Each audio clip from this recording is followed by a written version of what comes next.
Their bus and tour guide pick us up at the hotel and drop us off at the harbor. The boat will take us to 4 islands on Nha Trang Bay. Nhất của thế giới được công nhận vào tháng 7 2003. Ngày hôm nay một ngày thời tiết rất là đẹp, biển xanh và chắc chắn. Và ngày hôm nay chương trình tour bóng đảo của biển đảo tour chúng em rất là vinh hạnh được đưa khách đi ra đảo chơi. Lần đầu tiên thay mặt chương trình tour bóng đảo, xin chúc quý khách có một ngày đi chơi du lịch bóng đảo ngày hôm nay thật là tuyệt vời và khám phá được nhiều điều thú vị. First stop, we visit Mun Island where we can jump into the seawater and swim with fishes. Khách đến đây sau tàu của em có một cái dịch vụ gọi là dịch vụ giải khát, đó là trên tàu em có một cái thùng lạnh ở sau ướp lạnh bia nước ngọt, nước suối rất là mát, rất là lạnh. Và khách nào nay muốn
nhau mình đi bãi cát quay về mình trời nắng bàn tay ta nắm tay chờ mình đừng có xa đừng không cần người sẽ không tâm lên tiếng cầu trong màu hồng không có nói bên sau bờ hồ thì tôi nói lên tiếng cầu nói cho hồ từ bắc vô nam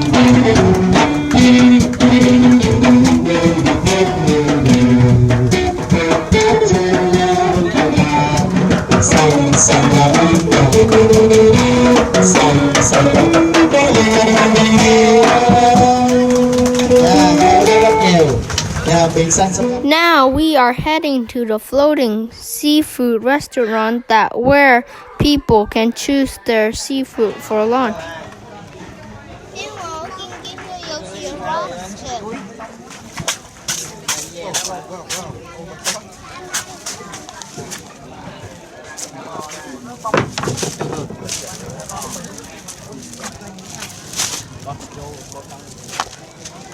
Rồi vậy được rồi á. Xảo lát muốn ăn ốc một gỏi gì á. Kêu sao? Em phải cái này trứng của nó không em? Trứng của nó vô. Lại kêu vô tên đồ lên. Tôi không say cứng. Ôi xịn xịn rồi. Đâu không à? Không đâu đâu. Cái đây có cái tỏi á. Tôm đi nữa này. Mấy con tôm đó hả mẹ? Ôi thương tôm nó mấy lạng. Đưa phiếu đi em. Tí con là 7 lạng.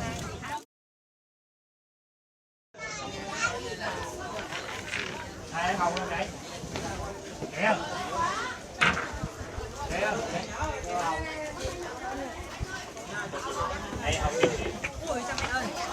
To ở đây hả?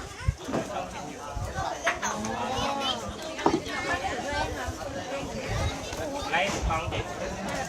Con này một con. Con em đi. Con này một con. Thịt nhiều. Em ép 5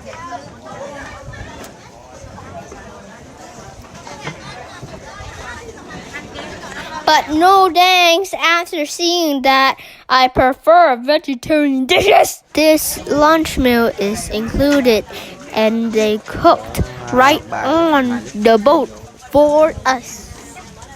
Wanna see the kitchen and the washroom?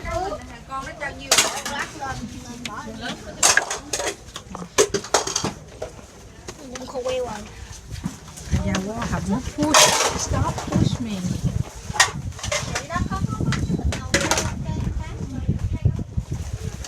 Come on.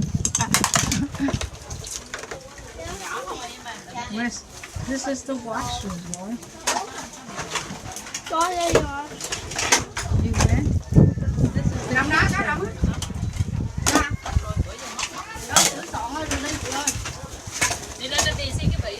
Let's go. You will pee pee? Cái mực đó lấy cái vị nó Ai dám ăn lươn không? Đi thả cái bì đi á. đi đừng cái gì đâu, bị đừng nước đá. Lấy cái bì mực á. After lunch, we will go to the Tranh Beach.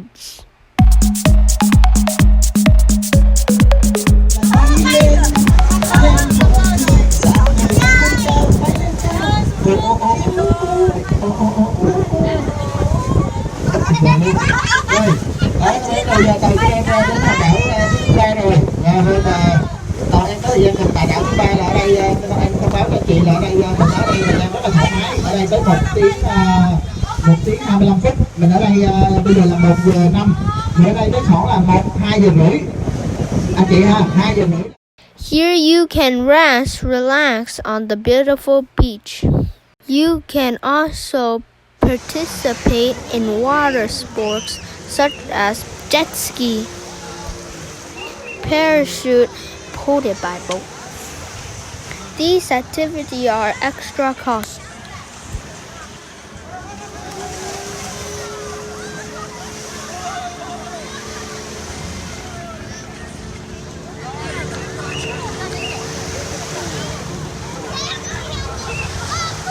Okay, after visiting Tranh Beach, we headed to the last island called Mieu Island and visit the Nguyen Aquarium.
Okay, the tour ends here. They took us back to the port and the bus will drive us back to the hotel.